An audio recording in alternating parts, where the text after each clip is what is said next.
하나님 말씀은 요한복음 15장 7절입니다. 너희가 내 안에 거하고 내 말이 너희 안에 거하면 무엇인지 원하는 대로 구하라. 그래야면 이루리라. 아멘.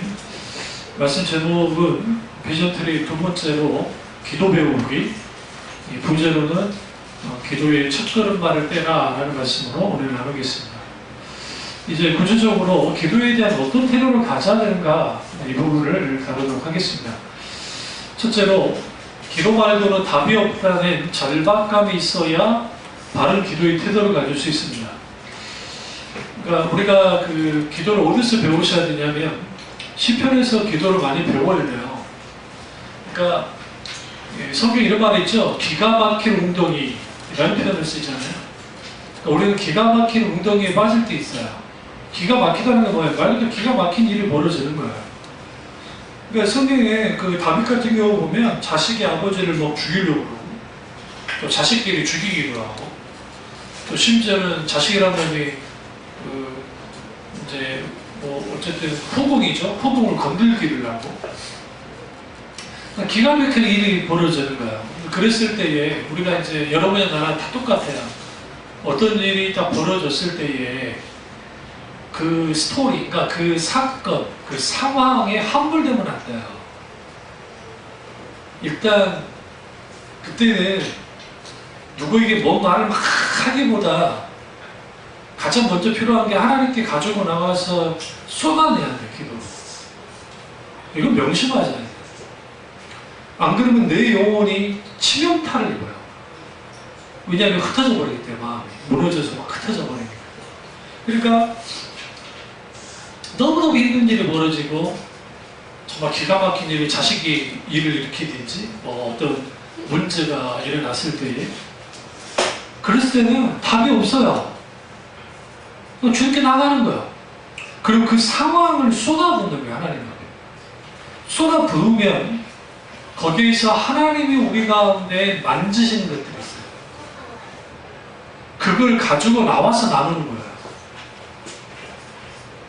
그게 안 되면 어떤 사건이나 일 속에서 내가 기도를 하지만 영적으로 성장하지 못한 이유가 거기에 있어요. 그리고 하나님이 상처받은 마음, 어떤 육체, 이러한 부분을 하나님이 딱 만지실 때는 하나님께 딱 가지고 나아가서 거기서 하나님이 안 되면 안 된다고 하는 절박감을 가지고 하나님 앞에 막 기도하고 나아가면 세상이 혹은 사람이 줄 수 없는 위로를 받기 시작해요. 그러면서 비로소 숨을 쉬는 거예요. 숨을. 그게 아니고 일종의 말 그대로 소위 말하는 그냥 생자 그대로 가는, 내가 늘 강조하잖아요. 생자 그대로 가지고 나오지 말고. 이거는 우리 교회 교우들뿐만 아니라 수많은 분들이 그래요. 그러니까 우리 어머니도 아프실 때 아픈 그대로 생자로 가지고 나와버린다고요. 그러면 거기 충분히 하나님께 묻고 또 하나님의 만지심과 그게 필요한데 실제로 그 상황이라고 하는 또 아주 힘든 어려움이라고 하는 것에 딱 눌려버리니까 주의를 다시 이식시켜버리는 거예요. 이게 자식한테 그러면 안 된다고. 자식한테 내가 늘 말씀드리지만 자식들한테, 그러니까 내 자식들이 우리 부모가 그런 일이 벌어졌는데 그 자식들한테 그대로 영향을 주는 거예요. 이 기도하지 않는 부모의 전형적인 특징이에요. 이게. 충분히 주님께 울어야 돼. 아래고. 그러니까 저나 우리 형이나 어렸을 때 철이 빨리 줄 수밖에 없었던 게 그럴 수밖에 없는데 너 울거든. 그건 저 어머니가. 아버지 돌아가셨어도 이제 먹고 사는 문제가 쉽지 않으니까. 그러니까 하나님 앞에 울어야 될 사람이 밤마다 새벽마다 울고 있어. 형이랑 같이 있을 때는 괜찮았는데 형 군대 가버리고 이제 나는 고등학생인데 아이고 우는 거예요. 안 되겠더라. 그래서 이제 우실 때 내가 놔두고, 그리고 내가 맨정신에 어머니 이제 딱 들어왔을 때 저반저고 딱 기다리고 있다가 그걸 말하는 거예요. 울더라도 하나님 앞에 울으라고. 그러지 말고. 그러니까 왜 그러냐면 하나님 앞에 우리의 아픔과 우리의 고통과 우리의 눈물을 그 의지를 가지고 나아갈 때 내 존재가 그분 앞에 내 마음을 쏟아붓는, 부르짖는 그런 것이 충분히 들어가야 돼. 안 그러면 세상 사람과 똑같이 되죠. 그러니까 여러분 어설프게 누구 위로하려고 말라고요. 충분히 기도를 같이 가면서 위로해줘요. 위로를 하더라도.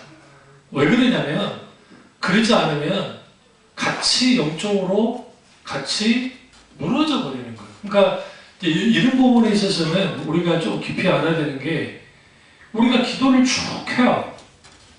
근데 다 하나님 말고도 기도 말고 답이 없다는 절박감 속에서 기도를 하는데 여기서 뭐가 밀려오냐면 그렇게 기도할 때 영적인 공허함이 밀려와요. 왜냐하면 내가 기도해도 하나님이 나를 만지지 않는 것 같거든.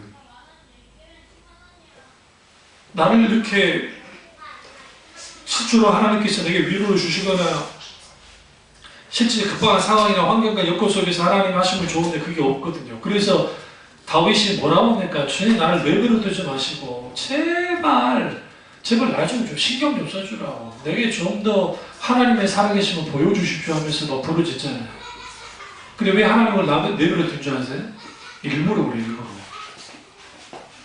우리 하나님이 나빠서가 아니라 그 한 영혼이 그 람 속에서 뭐 하기를 만져지고 그리고 좀 더 성장되어지길 원하는 거예요. 그 과정 속에서. 이런 게 없으면 어떤 일이 딱 벌어지잖아요. 저도 마찬가지로 둘은 다 똑같아요. 어떤 일이 벌어지잖아요. 팍 들고 끝나버리고 팍 들고 끝나버리고 하나님께 기도하는 것 같지만 그렇게 끝나버려요. 그러면 여기에 어떤 영적 성장도 어떤 하나님의 간섭도 어떤 하나님의 역사도 없는 거예요. 그러면 뭐가 문제가 되냐면 영적인 균형 감각이 무너지기 때문에 주님을 바로 찾을 수 없어요. 명심하셔야 돼요. 그러니까 하나님 외에는 내가 기도 외에는 답이 없어. 그러면 그분만 찾아 나가는 거예요. 놀랍게. 그리고 더 놀라운 것은 시편을 보시면 다윗이 모든 것을 하나님께 다 쏟아내요. 그러니까 그 응어리, 감정의 쓰레기, 이 모든 것들을 다 하나님께 쏟아내요. 우리 다 쏟아내야 돼, 하나님께. 그래서 다 쏟아내잖아요. 그러면 하나님이 뭘 탁 터치하냐면 그 사람의 마음을 탁 만져. 우리 찬양 가운데 그럼에도 불구하고 날 알아주시는 우리가 그런 찬양이 우리는 그냥 찬양만 불렀지 실제로 그런 일이 벌어질까? 일어나요. 왜냐하면 답이 없어. 내가 그래서 이렇게 하나님께 막 벌어나갔을 때 그럼에도 불구하고 주님이 나를 탁 터치하는 거예요. 거기서 녹아내는 거예요. 그럼 그 영적인 공허함이 밀려올 때 내가 기도해야 되고 이걸 견뎌야 되는데 견디지 못하는 거죠. 그러니까 습관적으로 몇 마디 기도하고 끝내버리는 거예요. 그 기도 속에 하나님을 경험하지 못한 사람들의 공통적인 특징이 뭐냐면 기도하다가 영적인 공허함이 생기니까 기도를 중단해버린다는 거죠. 또 하나는 아주 중요한 감정이 있는데 그게 뭐냐면 기도의 막막함이에요.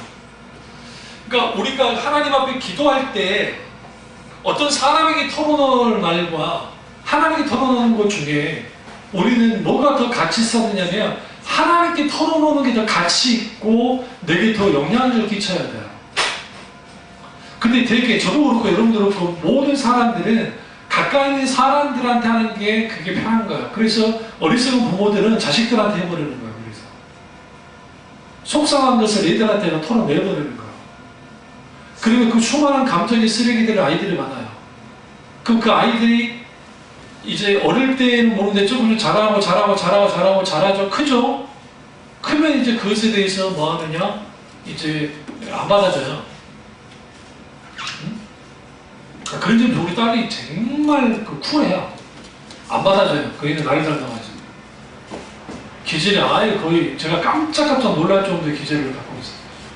나를 보는 것 같아요. 아들은 나랑 완전 다르고 딸의 성격이 저랑 굉장히 같아요. 그러니까 이때 여기서 중요한 게 하나님께 충분히 가져가면 거기에서 일종의 뭐가 일어나냐면 일종의 그 우선수입부터 시작해서 막막함이라는 이런 것들이 하나씩 배려벗겨서 바뀌어져요. 그리고 기도해주는 사람들과 함께 나누면 또 중보가 있게 되어지면 금방 일어나요. 생각보다 빨리. 근데 그게 안 되어지면 계속적으로 뭐예요? 팍팍 뜨는 거죠. 실제로는 파르르 떨만해요. 근데 그게 하나님께 용납이 안 돼요. 왜 그러냐면 내가 급하지 하나님 안 급하거든요. 성경 다 보세요. 성경에 하나님이 급한 적이 없어요. 너무할 정도로. 이런 말씀 드리면 죄송한데 나도 정강호 목사 비슷하게 해볼까요? 재수없어. 네, 그러면 안 되죠. 하나님이 재수없어가 아니라 우리 인간이 생각할 때 하나님은 너무 느긋하세요. 우리가 달라. 그럼 왜 그러실까요? 우리는 부모를 보고 움직이지만 늘 강조하지만 하나님은 우리 전체 인생의 청사진을 보고 움직이세요. 그걸 알기 때문에. 그래서 부당히 그랬을 때는 나의 심령을 주님께 쏟아붓는 거야. 단순히 신상찬이 되면 안 돼요. 그러나 내가 신상탄이 되더라도 일단은 하나님께 부르짖어야 돼요.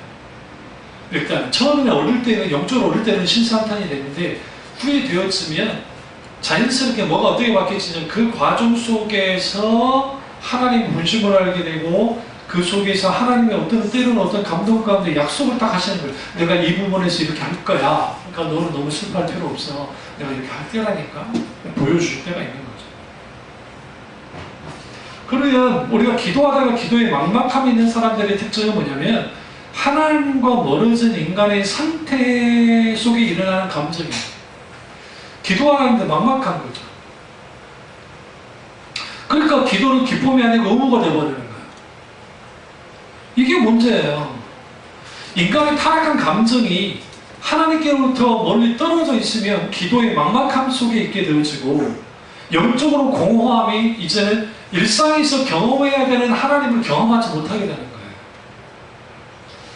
제가 요즘에 계속 이제 여러 책도 읽고 뭐 여러 가지 하는데 일부러 한번 메시아nik주들과 그런 신앙을 쭉 보면 마치 그런 거예요. 그들이 히브리어로 된 찬양을 하고 그 다음에 이스라엘 성지와 관련된 뭐 소위 성지 수련을 갔다 오고 그리고 교회에다가 뭐 메노라라든지 샤바 샬롬 안식일에 뭐 평강 뭐 그런 안식일에 뭐 예배 드리고 어쩌고 뭐 그리고 뭐 옆에다가 그럴싸하게 장치를 해둬도요 그 생명 없어요.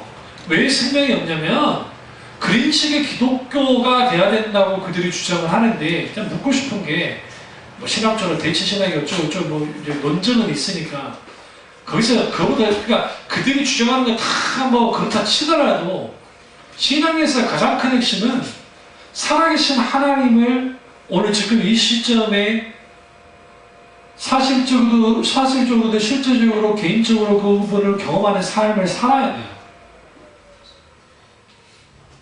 그 사람들 무슨 착각을 하냐면 제사라든지 뭐 제3성전에 그런 게 다 돼야 뭐 될 거라고 착각들 하고 있는 거예요.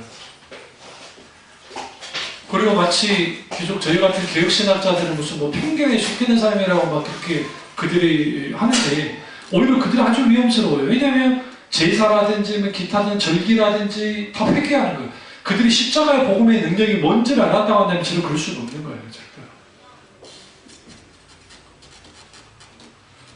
그러면 우리가 기도할 때에 중요한 두 가지를 이제 벽에 딱 부딪히는데 하나는 빈곤감이에요. 기도하는데 빈곤한 거예요. 빈곤이 뭡니까? 가난한 거죠. 기도를 해도 너무 가난하다 내가. 그리고 또 하나의 문제는 하나님의 임재를 경험하지 못하는 말 그대로 하나님 부재감. 그러면 왜 우리 가운데 영적으로 빈곤 상태에 있게 되느냐? 그것은 내가 아무리 기도에는 답이 없다고 막 기도를 하지만 열심히 기도를 하는데 내가 어쨌든 하나님께 뭔가 얻어내기 위해서 기도를 하는 거예요. 근데 기도에는 답이 없다는 것은 내 상황이 기도 없으면 안 되니까 내가 기도해야 한다 그런 게 아니라 우리 인생 자체가 기도 없이는 생존할 수 없기 때문에 그 절박감을 가지고 하나님 앞에 기도를 나가는 거예요. 그렇게 되었으면 처음부터 내가 기도 생활에 잘한 사람이 아니기 때문에 기도로 훈련된 사람이 아니기 때문에 그 빈 공간은 자연스럽게 일어나요. 우리 어머니가 늘 교회에서 주무시면서 기도를 하시거든요. 그럼 그런 분들이 충만해야 되잖아요. 왜냐면 누구보다 기도 많이 하시니까. 그리고 그 자체는 아주 귀한 것이고. 근데 중요한 건 뭐냐면 그 기도가 어떤 기도냐가 굉장히 중요해요. 그러니까 어떻게 기도하고 어떻게 하나님을 찾느냐가 굉장히 중요해요. 소중하고. 이 부분이 점검되어야 돼요. 안 되어지면 나는 기도는 하는데 깊이 하나님을 경험하지 못해. 이거는 완전히 하나님과 멀어진 상태인 거예요. 그러니까 로렌스 형제가 경건이 그가 썼던 책 가운데서 잘 들여다보시면 왜 우리가 일상에서 하나님을 경험하는 이런 이 놀라운 그런 것을 경험해야 될까? 그것은 삶을 뭐가 지배하냐면 기도가 지배하는 거예요. 기도가 딱 지배하기 시작하면 우리는 항상 하나님을 한쪽에서는 계속적으로 레이더가 돌듯이 하나님을 향해서 열려 있어요. 그래서 계속 이게 열려 있는 상태에 있기 때문에 그 하나님과의 관계된 그 속에서 많은 어떤 소중한 영적인 스피리추얼 리소스, 영적인 자원들을 막 받기 시작한단 말이에요. 공급을 받는단 말이에요. 영적으로 공급을 받으면 그게 말씀 묵상이든 기도이든 설교를 듣든 또 심지어는 애들을 위해서 가족을 위해서 음식을 한다 할지라도 거기에서 하나님 영광을 위해서 음식을 하고 막 하는 과정 속에 일상의 삶 속에서도 하나님의 풍요로움을 누릴 수 있지만 그게 안 되어지면 소위 기도는 기도일 뿐이고 삶은 삶일 뿐인 거예요. 그러니까 그게 되어지면 거기에서 여러 문제가 발생해요. 여러 문제가.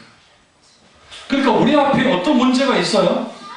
근데 그 문제의 상황이 없어지면 나는 편해지느냐? 절대로 그러지 않아요.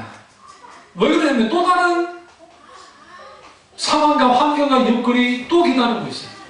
그래서 사탄은 어떻게 만드냐면 사탄은 또 세상은 그것에 질리게 만드는 거예요. 그래서 사람들 중에 회피하는 인간들이 만들고 회피형. 즐거우면 돼, 기쁘면 돼, 그래. 그러니까 남미 사람들이 그런 거 아니에요. 바로 앞에 문제가 있어도 다 그렇진 않지만 그때 들어보는데 그 사람들은 낙천적이라서 말이 낙천적이지 낙천적이라서 무슨 일 있어도 흘러버려 막 될 거야. 그러니까 무슨 일 보세요? 저 아르헨티나가 다시 지금 국가 부채 못 갚아가지고 그냥 끝나버렸잖아요. 또 끝장이 났잖아요. 또 나라가 날아왔잖아요.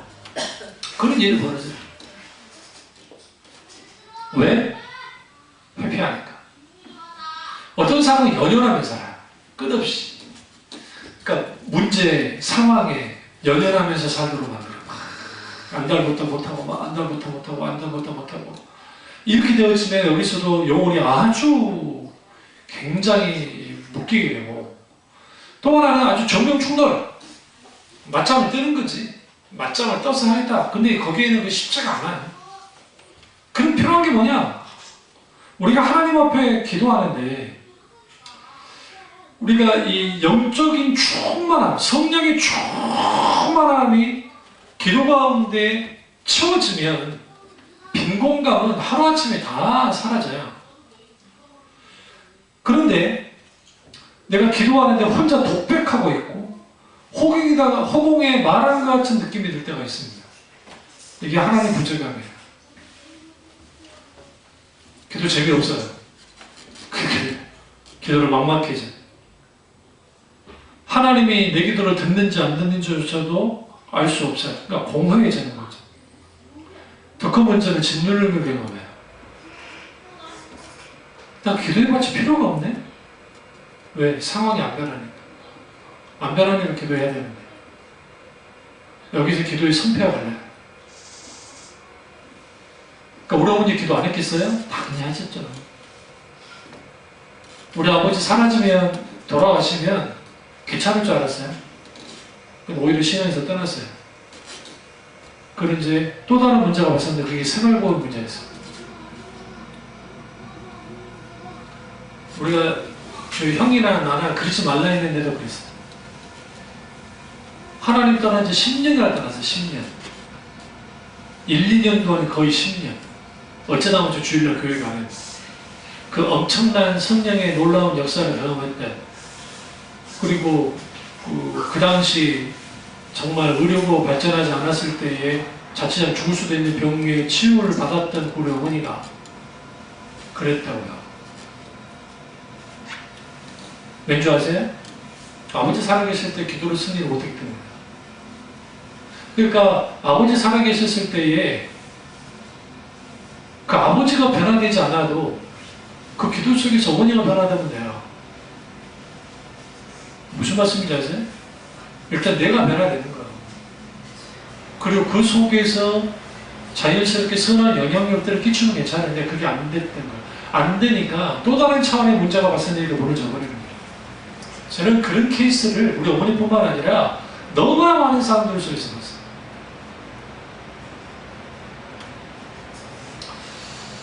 그리고 우리가 기도가 기쁨의 시간이 돼야 되는데 기도하다 보면 영적인 공허함이 될 때가 있고 때로는 하나님이 내 기도를 듣지 않는 것 같은 상황이 있다 할지라도 우리는 기도해야 돼요. 그 이유가 있어요. 예를 들어 이거죠. 우리가 처음 수영을 배워요. 그 음파부터 배우잖아요. 음파가 뭐예요? 호흡하는 거. 근데 광주 형이 이전에 내가 광주 갔을 때 우리 어머니 아플 때 가서 이제 이야기하면서 귀에 막 물이 차는 거예요. 뭐 중이염도 없는데 이제 병원 가서 한번 중이염은 아닌데 꼭 물이 차이는 거. 그래서 이상하다. 왜 이럴까? 내가 늙어서 그러나 그러는데 어느 날 이제 가서 병원 갔었더니 괜찮아. 알고 보니까 수영을 끊어가지고 매일 수영을 하다 했거든. 수영을 하다 보니까 이게 좀 소투니까 자기도 모르게 물을 들이마시잖아요. 들이마시고 마시다 보니까 귀에 영향을 주는 거예요. 근데 수영을 안 했더니 그것도 마치고 물이 다 빠져있어요. 뭡니까? 우리가 수영을 배울 때, 처음 수영 배울 때 물 먹어요, 안 먹어요? 먹어요. 안 먹을 수가 없어요. 그런데 우리 박태환 같은 친구들은 물 먹습니까? 안 먹죠. 왜냐하면 이제는 그만큼 엄청나게 트레이닝이 돼서 그거 엄청나게 잘하잖아요. 마찬가지로 기도할 때에 어떠한 빈곤감이든 영적인 공허함이든 이러한 것들이 하나님 부재감이든 생기는 것은 어떤 것은 자연스러운 거예요. 왜 자연스러운 거냐면 기도 훈련이나 기도 생활이 안 된 사람들이 기도한다고 했는데 그게 되겠냐고요. 처음부터. 그리고 뭐 해야 되느냐? 그게 익숙해질까지, 응? 익숙해질 때까지 해야 돼요. 그리고 우리가 저 같은 경우에는 수영을 배운 적은 없고 말 그대로 개해요. 생활 수영이에요. 생활 수영.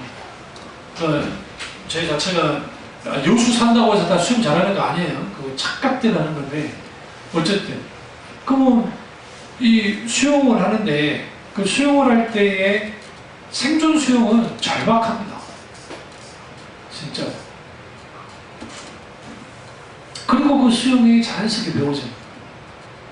마찬가지로 우리가 기도할 때 영적인 공허함이 있다는 것을 알게 되어지면 기도 시작하는 게 더 쉬워요. 아, 내가 기도할 때 하나님이 직접 그냥 기도하자마자 그래 내가 여기 있다 막 충만한 은혜를 부어주고 갑자기 하나님도 만나주고 그러면 좋겠는데 어떤 일정한 상황의 과정 가운데 그걸 통과를 해야 돼요. 왜 그러냐면 우리 영혼이 그만큼 하나님께부터 멀어졌기 때문에.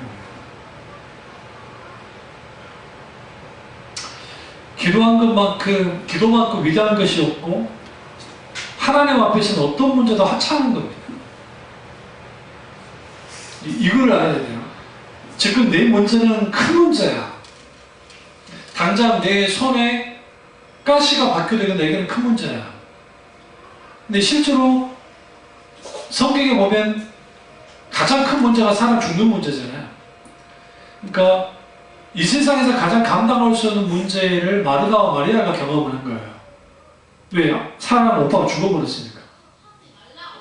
그러니까 그 엄청난 문제 앞에서 딱 나왔는데 예수님 반응이 좀 이상해져요.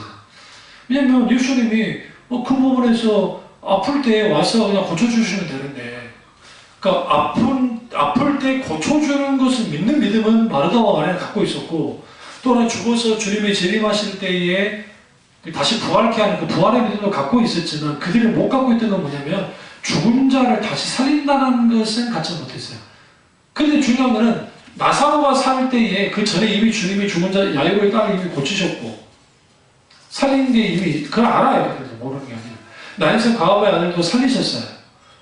그리고 나사로가 제일 마지막에 주님이 살린 사람이에요. 그러니까 앞에 지금 두 사람을 주님이 살린 경험이 있다고요. 그런데 뭐가 그들을 굉장히 그러니까 갈등하게 만들었냐면 나사로가 죽자마자 오셨으면 좀 상황이 달라졌을 거예요.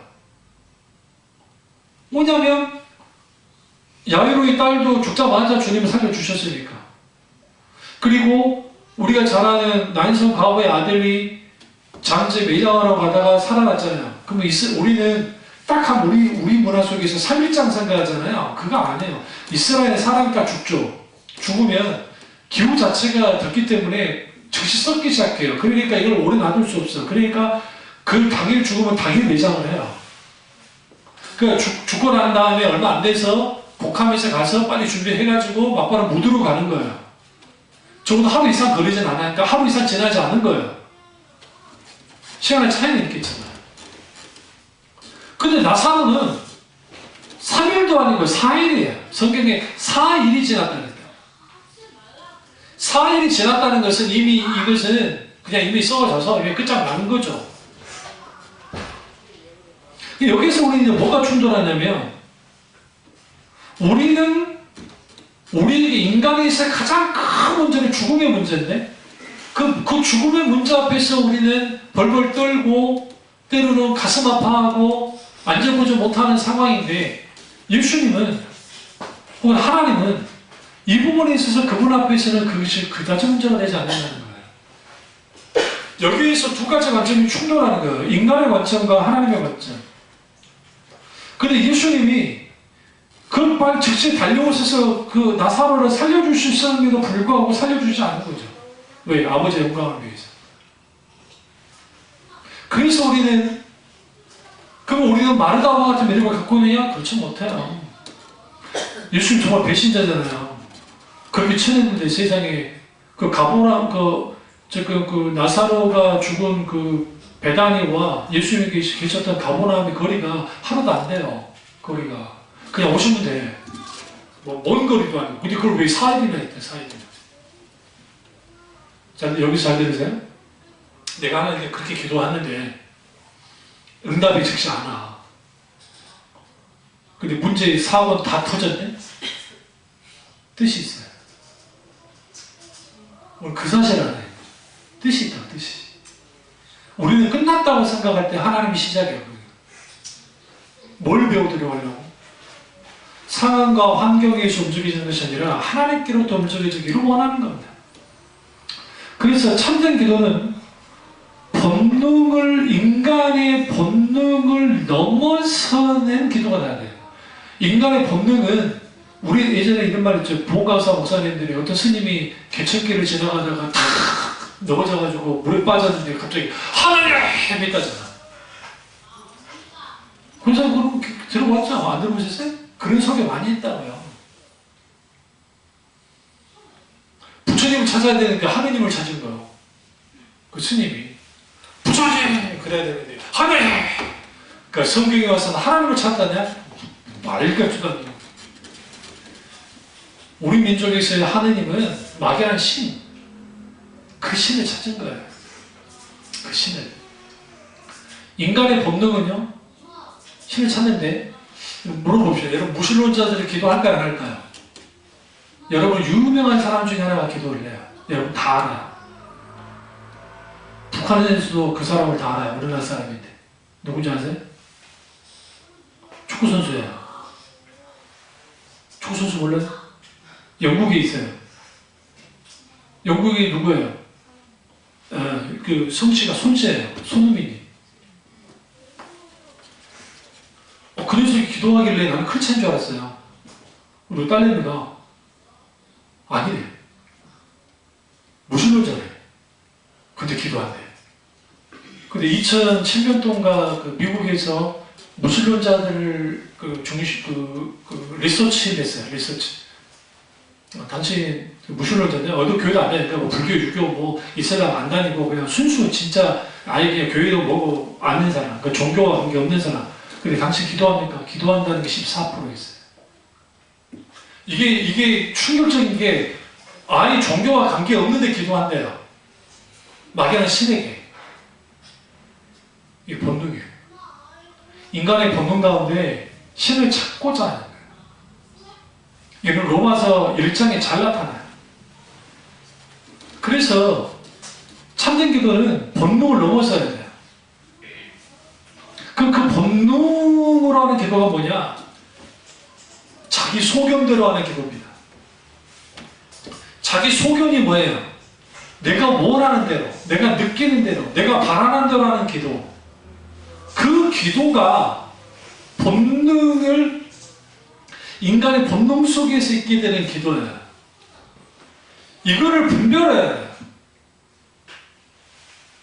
기도의 동력은, 잘 들으세요? 그러니까 우리가 기도를 해야 되는, 좀 어려운 말을 쓸게, 동의, 나를 움직이는 것들이 뭐냐?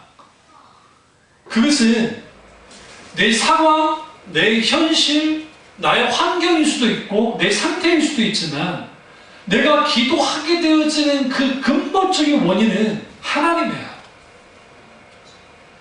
뭐냐면 우리가 기도하기를 주님이 여전히 말씀하시는 하나님이기 때문에, 그분은 늘 우리에게 말씀하시잖아요. 그러니까 우리는 당연히 하나님께 기도로 나가야 돼요. 누구보다 하나님 우리가 기도하기를 원해요.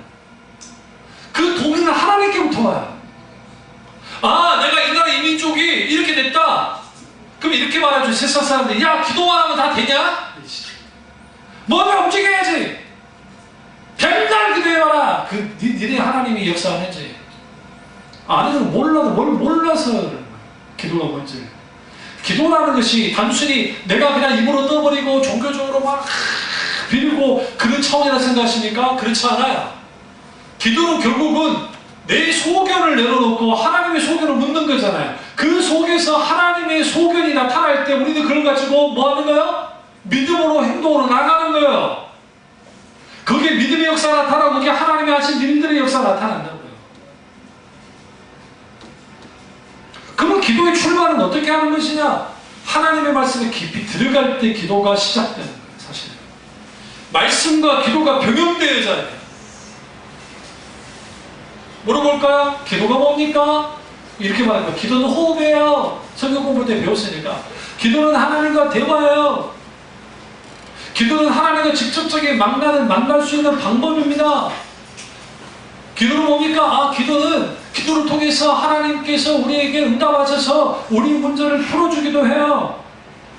소위 말하는 수많은 기독교 책 중에서 기도했대요. 그래서 5만 번의 기도 응답받은 조지 뮬러 목사님의 그러한 그 기도책이 왜 베스트셀러가 됐었냐면, 조지 뮬러 목사님 하나님 기도했는데 5만 번의 응답을 받았다는 거예요.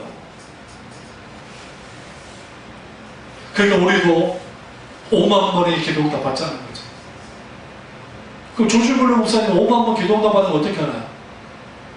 그걸 일기를 썼거든요. 그래서 남아있어서 5만 번이라 그러는 거예요. 학자들이 연구를 해가지고.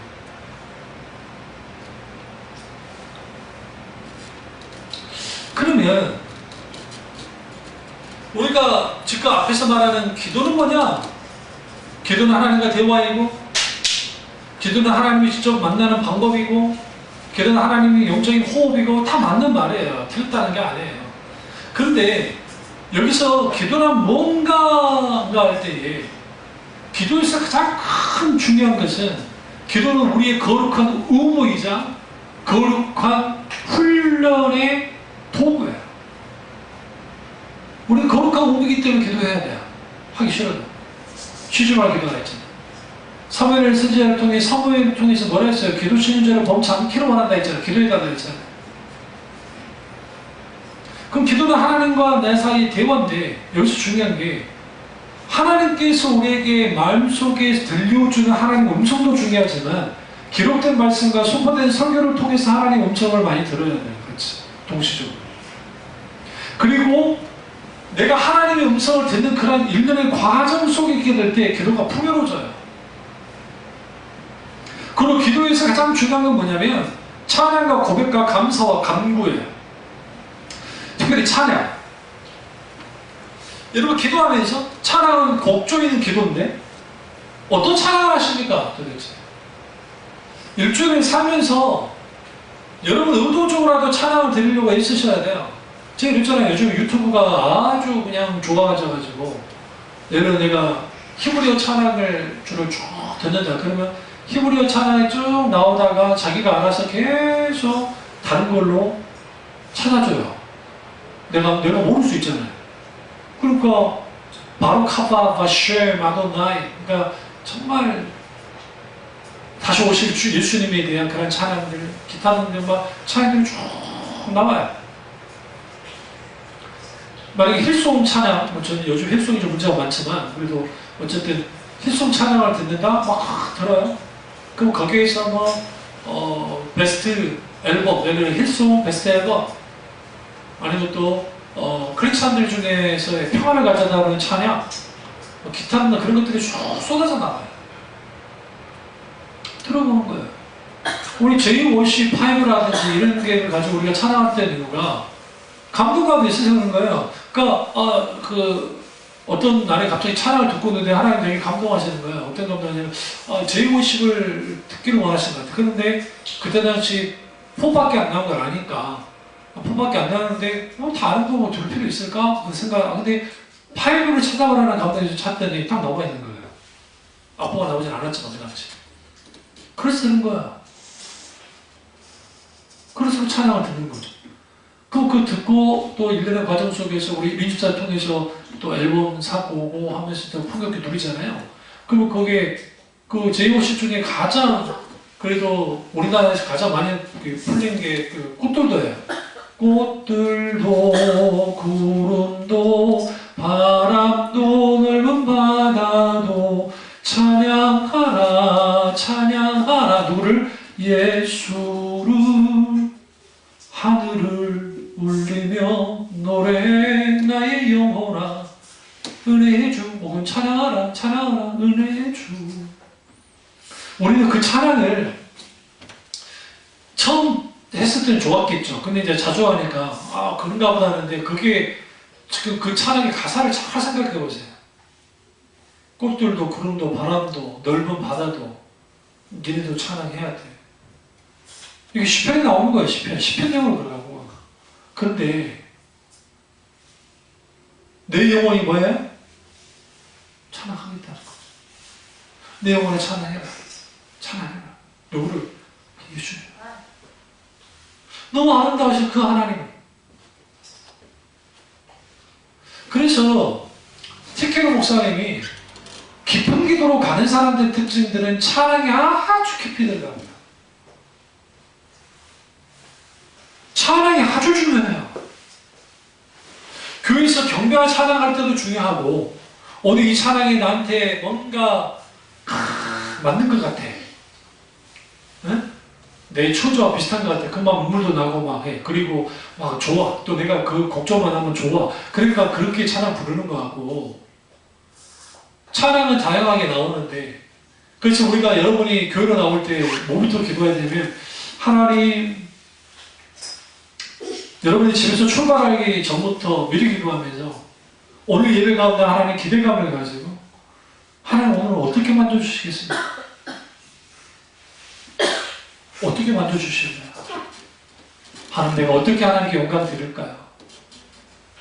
여러분 아침에 누군가가 뭐라 하지 않으면 스마트폰 와이파이 존에서 들어가가지고 찬양 틀어놔도 괜찮아요. 감동을, 이런 찬양을 듣기 원하시는 거야. 쭉 듣는 거야. 그러면서 집안일도 하는 거야. 준비도 하는 거야. 교육을 준비도 하고. 그게 쭉 해요. 본연에 우리 애들은 아마 불만이 있을지도 몰라. 집에 자고 있는데 내가 찬양을 틀어놓으니까 물론 이제 너무 크다 싶으면 소리를 줄이긴 하지만 그렇게 하는 거야. 그럼 그게 별거 아닌 행동인데, 아니면 또 설교를 듣는다든지 별거 아닌 행동 같은데, 그런 것들이 매일매일 속에서 쌓여져 가잖아요. 그러면 영적인 감각들이 열려요. 우리나라에 그 분당에 큰 교회 하나 있는데, 거기에 그 워십의 그 CTS나 어딘가 하더라고요. 그래서 제가 1번 살짝 들여다봤어요. 찬양 인도하는 목사님인지 누군지는 모르겠는데 그분이 이제 하고, 또 앞에 코러스가 나온 분들이 굉장히 많이 나와서 하더라고요. 그리고 감정 과잉은 안 하는데 그래도 막 제가 그러죠. 이곳에 생명샘 솟아나 하듯이 이제 그런 식으로 하긴 하는데 좀 덜하긴 하더라고요. 근데 이제 그러면서 막 매일 들어가요. 근데 그 어떤 자매님을 하나가 이제 봤는데 인도하는 분이 아니고 앞에 나와서 하는데 얼마나 입이 큰지.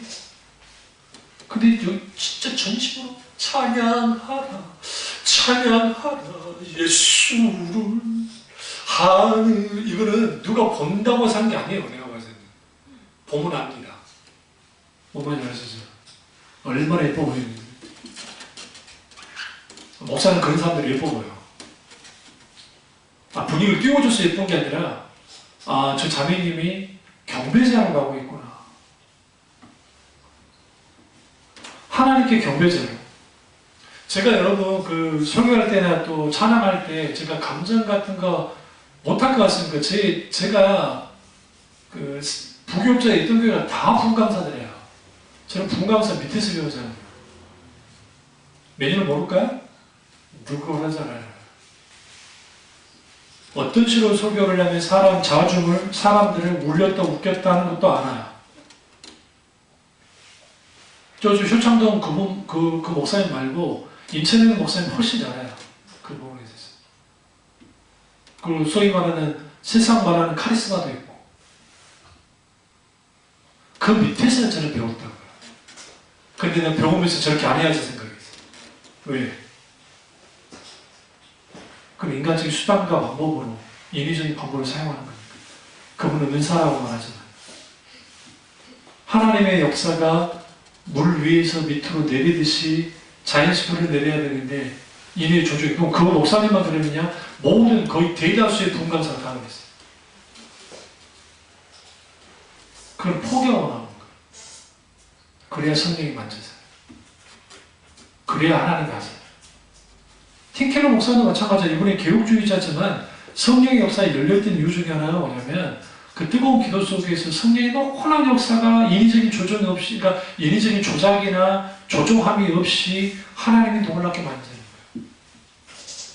공통적인 특징은 저도 아름다우신 하나님을 경험한 적이 있는데 그 하나님의 아름다움을 경험했을 때 그때 내가 지식적으로나 성숙이 좀 돼가지고 있었으면 그걸 글로서 아름답게 잘 남겨놨을 텐데 이게 너무 아름답고 커서 이게 어떻게 표현할 수 없는 거야.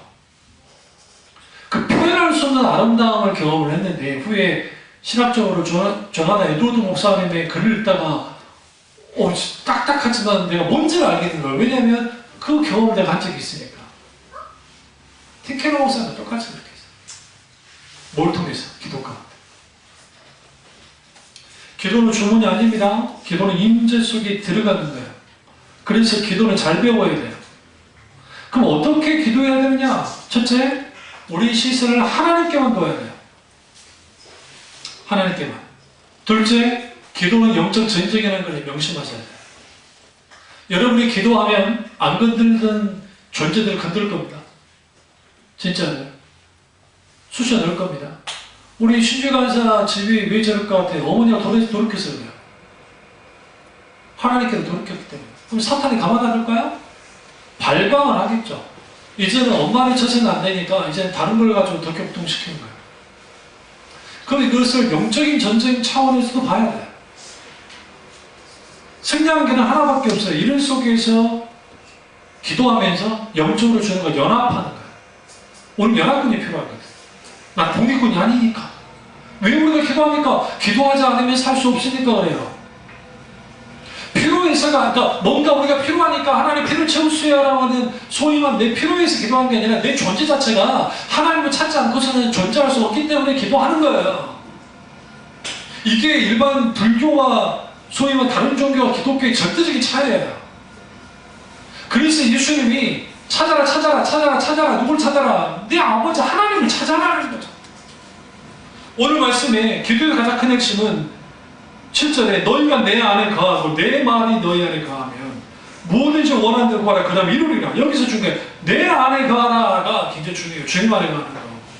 안에 거하는 게 뭐예요? 하나님과 친밀한 교제를 나누는 거예요. 하나님과 친밀한 교제, 주님이 내 안에 내주하실 때 그리고 내 말이 너희 안에 거하면, 이게 굉장히 중요해요. 하나님의 말씀이 우리 중심에 거해야 돼. 내 속에 하나님의 말씀이 풍요로워야 돼요. 그래야 기도가 풍성해진다고요.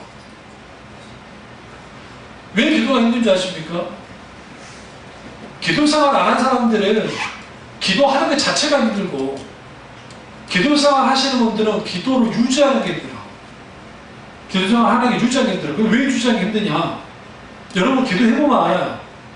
딱 정확하게 한 달도 아니에요. 그냥 만약 그냥 일주일만 기도하잖아요. 기도거리가 없어져.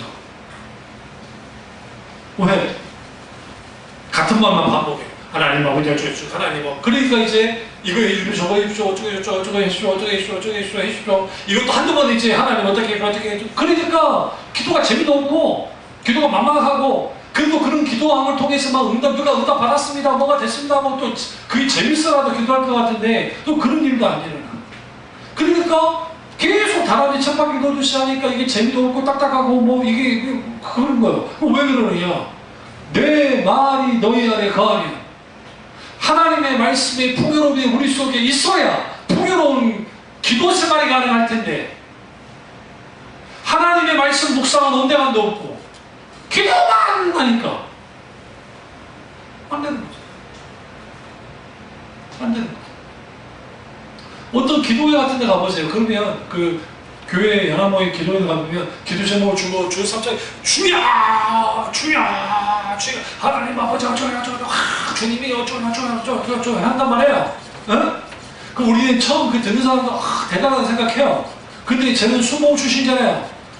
제 별명이 뭐라고요?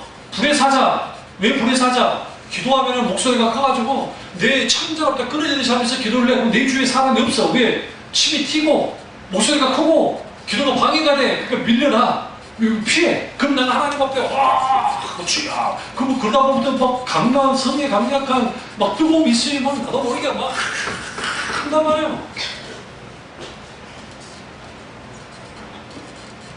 어릴 때 그런 때가 있었다니까. 근식이 기도만 해요. 근데 감사한 거는 제가 그렇게 기도하다가 어느 날 하나님 내게 감동을 주신 게 있었어요. 전혀 순복음 교인 같지 않는. 그게 뭐였냐? 메디테이션 프레이어. 목사님들. 관상기도가 달라요. 뭘 묵상하기 시작했냐면 하나님이 내게 주신 말씀을 깊이 묵상하기 시작했어요. 근데 그게 말씀 깨달음이 막 오고 그게 막 해요. 그러다가 한 단계 더 나가서 소위 말하는 대화식 기도라는, 내가 하나님께 질문을 던지기 시작했어요. 하나님 이 부분이 있는데 이걸 하나님 어떻게 생각하시죠? 혼자서 기도하고 있는데 누가 더 웃을 거예요. 그럼 조용히 내가 귀를 기울여요. 안 들려요, 솔직히. 또 물어. 하나님 왜 이렇게 되는 것이요? 그때 물었던 게 지금 생각하면 신정론의 문제예요. 형이나 나나 어쨌든 하나님께 돌이켜서 이렇게 했는데 왜 우리 집의 형편은 더 나빠지고 좋아지지 않습니까? 왜 하나님이 지금 이 상황에서 개입하지 않나요? 하나님이 역사해주지 않으시죠? 물어. 그냥 하나님의 대답이 없어. 그런데 놀라운 것은 기도를 중단하지 않았잖아요. 계속 나가잖아요. 나가는데 놀라운 게 뭐냐면, 주님이 그 시점에는 내가 말해주지 않았는데 성경을 읽다가 들려오기 시작하는 거예요. 욥기를 읽는데 알 수 없는 고난에 대한 문제. 그때 한 거예요. 신정론, 하나님은 정의로운 분인가? 하나님의 공의, 정의가 뭘까? 고통은 뭐지? 전사님께 묻고 목사님께 물어도 대답해 주지 못해. 왜냐하면 그런 것에 깊이 생각해 본 적이 없기 때문에. 그리고 제 자체가 철학적 사유를 좋아하는 사람 중에 한 명이기 때문에, 그래서 깊이, 그래서 내게 도움이 될 수 있는 사람들이 책을 읽기 시작한 거예요. 그 대표적인 분이 파스칼과 쉐렌 케르케고르예요. 케고르의 한계도 있어요. 파스칼의 한계도 있고. 그래서 이후에 제가 신학을 할 때에 프란시스 세포 목사님, 여기도 이 책이 있는데, 그 책을 읽으면서 비로소 바른 기독교 세계관을 갖기 시작한 거예요. 팀 켈러 목사님도 프란시스 세포 목사님의 영향을 받은 분입니다. 그러니까 하나님 말씀뿐만 아니라 하나님이 다양하게 말씀하기 시작해요. 질문에 대해서. 그럼 기도가 그런 것들이 같이 기도로 묶여져 나오기 시작하면 기도는 풍요로울 수밖에 없어요. 주제도 다양하고. 그래서 내 마음대로 하는 건 아니에요. 어느 날인가 나도 모르게 주소없이 하기 시작하는. 그러니까 모르던 게 하나님 오늘 이 시점에 내가 무엇을 놓고 기도하기를 원하십니까? 예를 들어 우리 전교사 가정을 놓고 기도할 때 어떤 소식이 내게 들려오잖아요. 어떤 스토리. 그러면 대놓고 하나님 그 부분에 있으니까 하나님 어떻게 그렇게 기도 안 해요. 절대로. 일단 하나님 이 가정 가운데 하나님이 어떤 상황 속에 있고 하나님이 어떻게 하길 원하시는지 먼저 물어요. 어떤 기도하기 원하십니까? 예를 들어 우리 연희 교회 물 찬다고 했을 때 그 소식을 들었을 때 마음이 짠한 거죠. 나도 이비인후과 대학병원 왔다 갔다 할 때니까 그때는. 그리고 또 우리 여기 많은 애들이 우리 중대 병원에 막 오는 걸 보면 나도 모르게 연희가 생각나거든. 그 짠한 거야. 근데 그 철없는 게 조금 하다가 들어가니까 울어. 왜 울어? 그리고 나보고 좋아라. 근데 이제 엄마는 심각해. 그럼 뭔가 좀 이상하게 또 그런 거 잘 들리네. 다른 분은 귀가 좀 그러는데 좀 멀리 있고 그런 소리 잘 들려. 수술하셔야 되겠는데요. 그러니까 엄마가 이제 이게 어린애 어떻게 수술해야 하니까 안 하시면 나빠지니까 선생님하고 잘 하셔가지고 수술을 하셔야 된다. 그게 좋으시다. 그러니까 마음이 나 안 좋죠. 나도 몸이 아프지만 또 여기 보는 것 같기도 하고. 그러니까 그 속에서 그 보면 나랑 아예 모르는 애지만 그 일을 위해서 기도를 하는 거예요. 청소년 애가 하나 왔는데 병원에 아주 예쁘게 생긴 애. 중학교 1, 2학년. 그런가 보다 했어요. 그래서 저 엄마랑 들어가길래 그런가 보다 나왔는데 얘는 일단 시무룩하게 나와가지고 스마트폰 하고 있고 앉아서 엄마하고 조용하게 이야기하다가 거기 이제 수술을 해요. 여자인데 나와 관계없는 사람이지만 기도를 해주게 됩니다. 그들을 위해서. 그때는 하나님 감동하십니다. 마찬가지예요.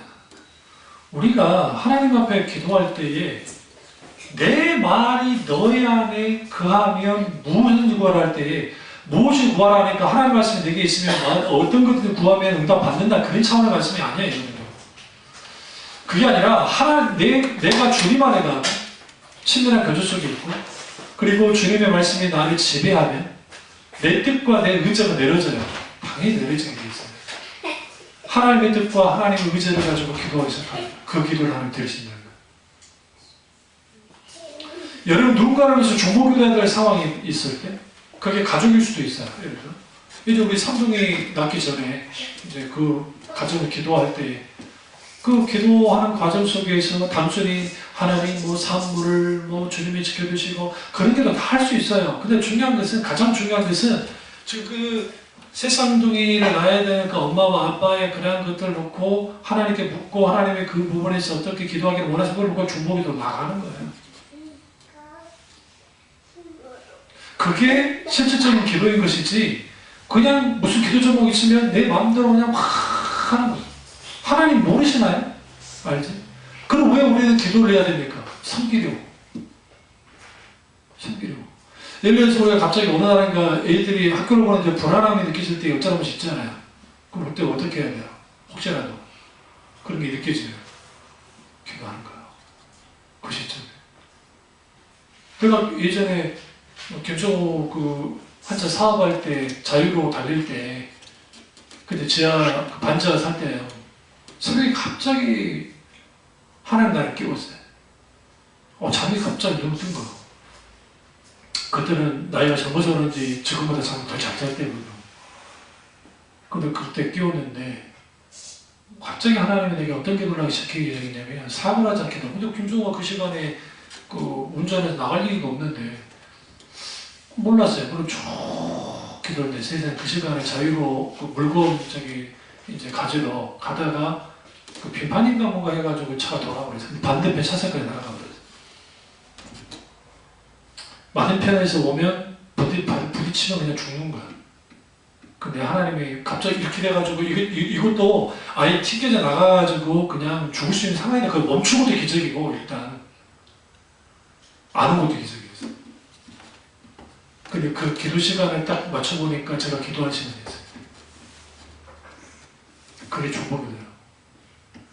그러니까 중보기도는 우리 교회에서 하나님이 중보기도 가운데 정말 역사하냐. 우리 신주간사 어머니 생명 왔다 갔다 하는데 우리 뭐 전립사 어머니 뭐 생명 왔다 갔다 하실 때 그 중보기도 속에서 하나님이 얼마나 믿으렇게 하십니까? 그럼 왜 그래요? 무조건 하나님 막 살려주십시오 그렇게 기도 안 해요. 저는요. 물어요 계속. 때로는 안 비춰질 때도 있어요. 답답할 때 있습니다. 하나님 어떤 감동도 주지 않으실 때 있어요. 그러면 뭐 하는 사이냐면 계속 주님을 붙들고 기도하라는 거죠. 그리고 거기서 뭐가 결부되냐면 앞서 말했지만 영적 전쟁입니다. 기도. 그리고 기도에서 가장 중요한 것은 하나님의 임재를 느껴야 돼요. 하나님의 임재를. 기도 가운데 하나님께 나아가고 말씀을 묵상함을 통해서 깊은 그리고 풍요로운 기도생활을 해야 되고 기도를 통해서 하나님과 동행하고 기도를 통해서 하나님을 기뻐하고 기도를 통해서 하나님만을 바라봐야 돼요. 그래서 기도는 경이로움이에요. 기도는 친밀감이고 기도는 고단한 시름이긴 하지만 하나님의 본질, 혹은 신앙의 본질에 닿아가는 길이에요. 바른 기도를 하지 않은 사람이 신앙의 본질 가운데 닿는다고 해서 불가능해요. 내가 이론으로 많이 안다고 해서 되는 게 아니에요. 그래서 기도는 하나님의 사랑을 체험하고 하나님 그분을 경험하는 수단이자 하나님 나라를 실현하는 실제적인 하나님의 콜링, 부르심이에요. 부르심. 두 번째로 기도의 목적은 하나님이어야 돼요. 이 부분만 다루고 계속 이제 다음에 설교할 때 가겠습니다. 기도의 목적은 하나님이에요. 우리가 기도할 때 기도 응답이 목적될 때 있어요. 그러니까 기도의 목표가 기도 응답이 되는 거죠. 근데 기도가 내가 원하는 거 무언가를 얻기 위한 기도라고 한다면 그 기도는 일종의 내 뜻을 관철시키기 위한 기도가 되버려요. 내 공로를 내세우는 기도밖에 안 돼요. 잭 켈러 목사님이 기도에 대해서 뭐라고 하냐면 이 부분을 이렇게 다뤘어요. 하나님은 행복해지는 수단이 아니라 행복 그 자체이시다라고 했어요. 그러니까 많은 사람들이 신앙생활을 해요. 하나님을 믿어요. 하나님을 믿어서 행복해지려 해요. 근데 착각하고 있는 게 하나님을 믿어서 행복해지는 것이 아니라 하나님 그분 자체가 행복이시다고요. 복이시다고요. 우리는 그 많은 찬양하잖아요. 복의 근원 강림하사 찬송하게 합소서. 하나님은 복의 근원이세요. 하나님은 복 자체가 되신다고 신명기에 분명히 말하잖아요. 하나님 그분이 그 생명 자체가 복이라고 말하잖아요.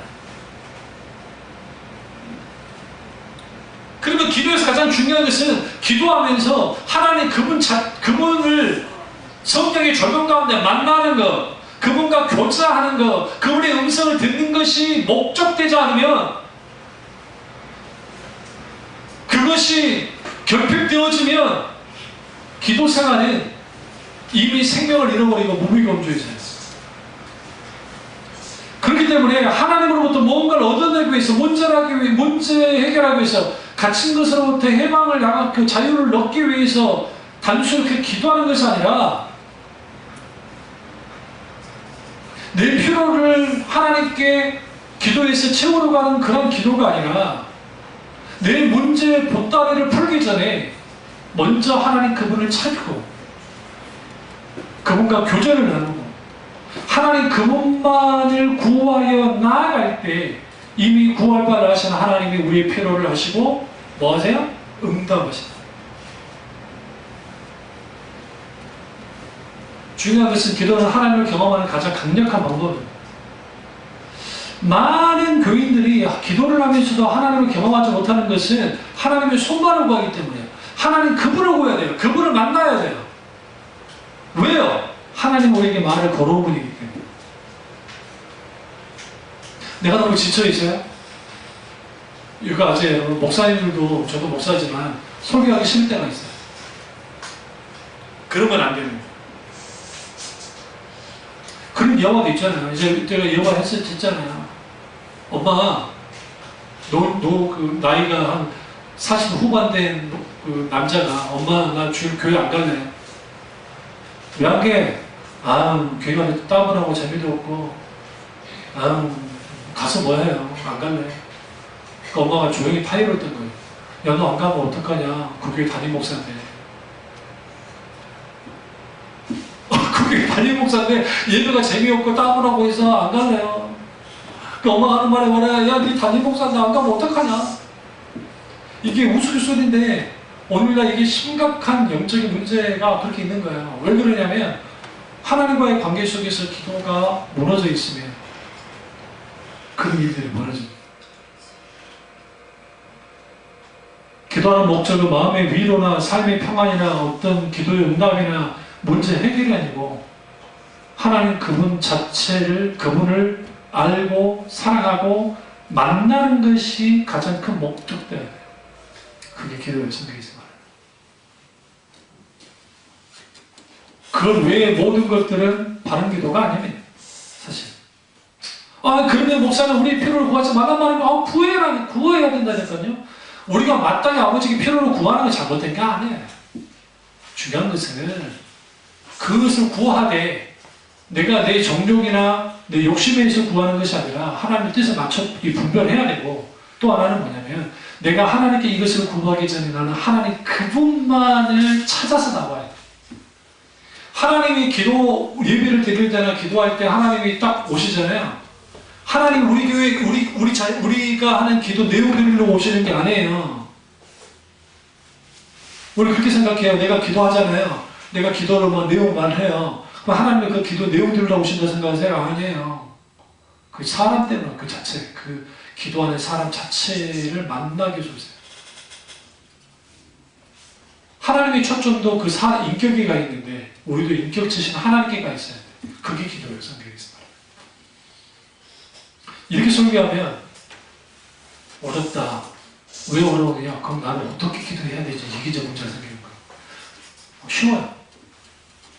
내가 어떻게 기도해야지 정답이 있어요. 물어야 돼. 하나님 어떻게 기도해야 됩니까?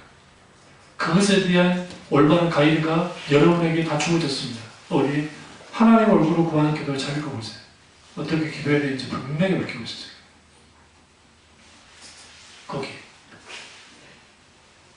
기도에서 가장 중요한 건 뭐라고요? 기도의 대상이신 하나님? 대상이신 하나님인데 그 대상이신 하나님을 아는 게 중요해요. 우리는 아는 만큼 믿고 아는 만큼 신뢰하고 아는 만큼 기도할 테니까 그분이 성경에서 말하는 하나님인지 세상에서 말하는 신인지 만들어내는 신인지를 분별해야 되고, 설사 그 하나님을 내가 안다 할지라도 이제는 기도할 때 어떻게 해야 돼요? 내 뜻과 내 의지를 내려놓는 일이 뭘 필요하고, 성령께서 우리 가운데 감화감동하시고 성령께서 우리 가운데 조명하심을 통해서 그 하나님을 찾아나가기 시작하면, 아까 전에 말씀드렸죠? 막막함, 공허감, 부재감, 이런 일들이 듣는 이런 것들이 우리 가운데 있다 할지라도 끈질기게 기도하며 나가다 보면 하나님이 놀랍게 그 기도를 여으실 때가 있어요. 그럼 열기 넣어지면 그 기도가 계속적으로 자라나가기 시작하면 하나님과 깊은 교제를 나누기 시작해요. 그 다음에 있게 되는 게 뭔지 아십니까? 기도는 명확하게 자기 인식을 하게 해요. 첫 번째. 두 번째는 삶의 순서를 바꿔줘요.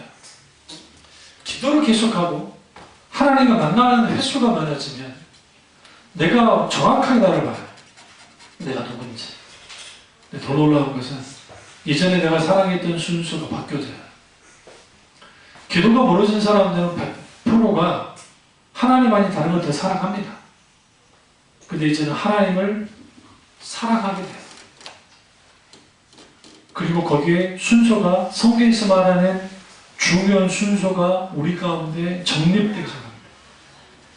아우구스티누스가 이렇게 말합니다. 무엇을 사랑하느냐가 한 인간의 됨됨이를 말해준다고 그랬고요. 장가계 목사님이 하나님을 할 때 정확하게 자신을 인식할 수 있고 자신을 의지하지 않고 하나님을 바라볼 때 킬케오가 말한 것처럼 마음의 순결함으로 한 가지만을 바라게 된다. 오직 어띵, 오직 한 가지 바라는 게 그건 뭐예요? 주의 아름다움을 바라보는 것. 시편 기자가 말하는 거죠.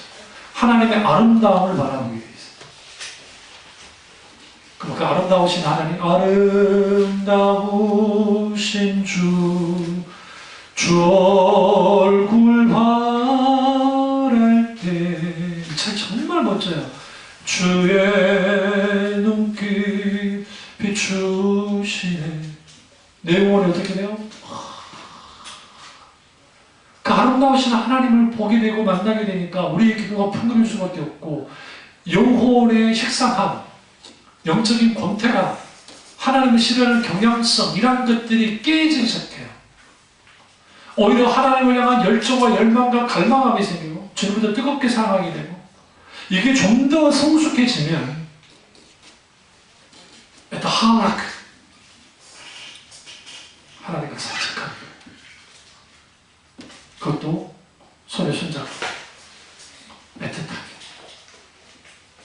그리고 다윗이 이세의 다윗은 내 마음이 합한 자라는 것처럼 하나님의 마음과 내 마음이 합해져요. 너무너무 아름다운 관계가 됩니다. 이 놀라운 은혜가 저와 여러분 있기를 주님으로 축원합니다. 네, 기도하겠습니다. 다음 또 이어서 이 설교하도록 하겠습니다.